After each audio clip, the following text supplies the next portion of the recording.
Hi guys! Welcome sa ating suggestions episode number, hindi ko na alam. Welcome sa ating suggestion series.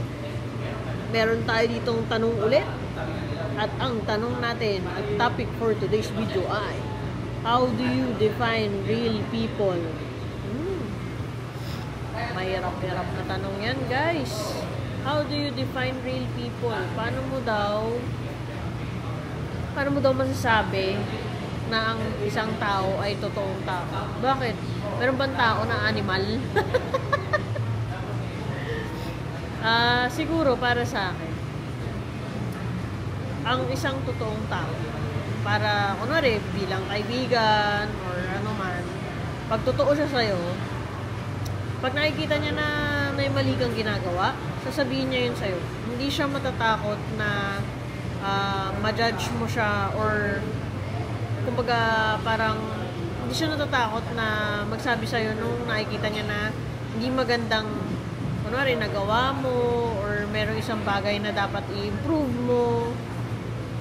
Hindi siya takot magbigay ng constructive criticism or ewan ko kung anong tawag doon. Basta hindi siya takot, no? Sabihin niya sa'yo yung totoo. And kahit na wala ka sa harap niya, yung mga binibitawan niya salita sa'yo or tungkol sa'yo ay okay. Diba? Yun yung para sa akin na totoong tao sa'yo. Diba? Kasi yung iba kasi pag nakatalikod ka na, kung ano-ano na lang pwede na lang sabihin no? Hindi natin alam, diba? Pero pag totoong tao siya sa'yo kasi, kahit nasaan ka pa, makikita agad nila yun na parang ito siya sa'yo. Kung ano yung pinapakita niya sa'yo, yun siya. Wala nang ibang halong walang sugar coating. Yun siguro. Yun ang definition ko ng real na people.